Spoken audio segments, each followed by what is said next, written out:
Mishra study classes में स्वागत है। आज हम लोग दोहा के माध्यम से सीखेंगे कि कैसे समास को पहचाना जाता है। दोहा के माध्यम से सीखेंगे कि समास को कैसे पहचाना जाता है। तो यहाँ पे समास को पहचानना बहुत आसान है, ये दोहा के माध्यम से बताया जाएगा आपको। दो या दो से अधिक पद मिलकर एक पद का भाव व्यक्त करता है तो समास कहलाता है। जैसे मान लीजिए त्रिलोकी हो गया तो ये एक पद है, लेकिन इसको जब विग्रह हम लोग करते हैं तो तीन लोकों से घिरा हुआ त्रिलोकी हो गया।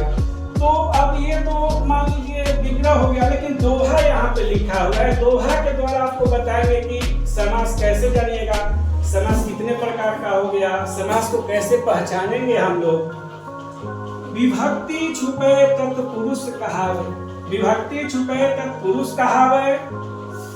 जैसे यहाँ पे लिखा हुआ है राजपुत्र, तो इसको हम लोग तोड़ेंगे तो क्या होगा, विग्रह करेंगे तो राजा का पुत्र, राजा का पुत्र। तो इसमें जैसे हम लोग तोड़े इसको विग्रह किए, देखें कि राजा का पुत्र है, तो यहाँ पे विभक्ति छुपा हुआ है। क्योंकि विभक्ति हम लोग जानते हैं, ये पढ़े होंगे आप लोग, कर्ता ने कर्म को करण से, तो जो का के लिए ये सब हो गया विभक्ति है। तो जब इसमें छिपा हुआ है, सामने शो नहीं कर रहा है राजपुत्र, जब विग्रह करते तब पता चलता है राजा का पुत्र। तो जैसे हम लोग देखें कि विभक्ति छुप गया तो यह आपका तत्पुरुष समास हो गया। यहाँ पे हम लोग लिख देंगे तत्पुरुष समास, तो पकड़ लिए कि वो तत्पुरुष समास ही है।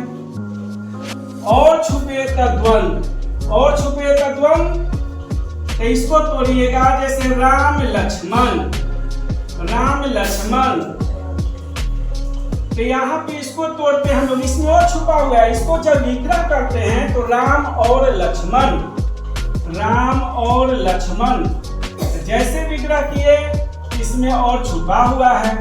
तो हम लोग जान गए कि यह जो है राम और लक्ष्मण जो है ये हो गया आपका द्वंद्व समास। तब पहला समास हम लोग जाने कि तत्पुरुष हो गया, विभक्ति छुपा रहता है तब पहचानते हैं, और छुपा रहता है तो द्वंद्व समास हो गया। उसके बाद है संख्यावाचक द्विगु जनावे। क्या कराए, जो संख्या का बोध करावे वह द्विगु समास होता है, संख्यावाचक द्विगु जनावे। तो संख्यावाचक यहाँ पे इसको समझेंगे कि संख्यावाचक द्विगु जनावे। यहाँ पे लिखा हुआ है त्रिलोकी, ध्यान से समझिए, त्रिलोकी, त्रिलोकी का हो गया तीन लोकों से घिरा, त्रि मतलब तीन हो गया, लोकी माने लोक हो गया। तो यहाँ पे देखें कि संख्या छिपा हुआ, देखिए संख्या का बोध करा रहा है त्रिलोकी। इसको विग्रह किए तो तीन लोकों का समाहार, तीन लोकों का समाहार। तो यह पहचान गए कि तो द्विगु समास है। दोहा के माध्यम से कैसे जाने कि संख्यावाचक द्विगु जनावे। तो यह जो है त्रिलोकी हो गया, तीन लोकों का समाहार। उसके बाद कर्मधारय समास रहता है, वह विशेषता बतलावे। क्या लिखा है, कर्मधारय विशेषता बतलावे। तो यहाँ पे कर्मधारय समास होता है। जैसे लिखा हुआ है महात्मा, तो इसको जब विग्रह हम लोग करते हैं तो क्या हो जाता है, जिसका आत्मा महान हो, जिसका आत्मा महान हो। तो इसको जब हम लोग देखें कि ये तो कर्मधारय हो गया, क्योंकि ये विशेषता बता रहा है जिसका आत्मा महान हो। तो इस तरह से हम लोग कर्मधारय समास को भी पहचान गए। अब उसके बाद है दोसर अर्थ करे जो कोई, ध्यान से देखिए, दोसर अर्थ करे जो कोई बहुब्रीहि मानिए सोई। जो लिखा रहता है उसका अर्थ नहीं होता है, दोसर अर्थ करे जो कोई बहुब्रीहि मानिए सोई। तो यहाँ पे लिखा हुआ है लंबोदर, पीताम्बर, सुने होंगे, तो इसको दोहा के माध्यम से पहचानेंगे हम लोग लंबोदर। तो लंबोदर का हो गया जिसका लंबा हो उदर। क्या, जिसका लंबा हो उदर, तो यह गणेश भगवान का बोध करवा रहा है। जिसका लंबा हो उदर, विशेष अर्थ करवा रहा है, लंबा हो उदर अर्थात गणेश जी। तो ये हो गया यहाँ पे कि गणेश जी जो हैं इनका बोध करवाया जा रहा है लंबोदर से। तो हो गया यहाँ पे दोसर अर्थ करे जो कोई बहुब्रीहि मानिए सोई। तो जैसे लंबोदर हम लोग देखते हैं, दिमाग में आया क्या चीज, तो गणेश जी का बोध करवाया जा रहा है। ये आपका हो गया बहुव्रीहि समास। अब आगे है अव्यय से अव्ययभाव जानो।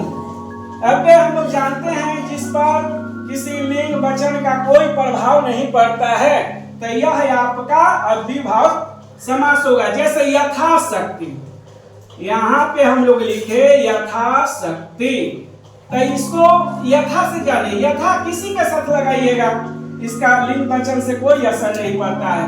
शक्ति के अनुसार, तो यथा से हम लोग पकड़ लिए शक्ति के अनुसार, तो यह जो है यथा से हम लोग पकड़ लिए कि अव्यय है, अव्ययभाव, ये आपका अव्ययभाव समास हो गया। अब आप आगे देखिए लिखा हुआ है न सूचक से, लिखा हुआ है न सूचक से नई समास जानो। जो न का बोध करवाए, क्या न का बोध जब करवाता है तो नई समास बोला जाता है।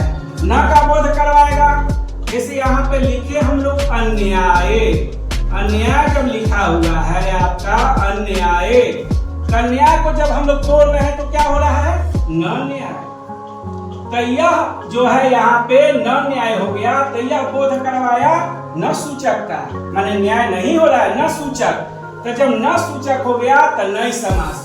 तो इस तरह से हम लोग मात्र दोहा याद करके समास को पहचान सकते हैं कि कौन सा समास है। चूंकि ये दोहा जो है, दोहा के माध्यम से हम लोग जाने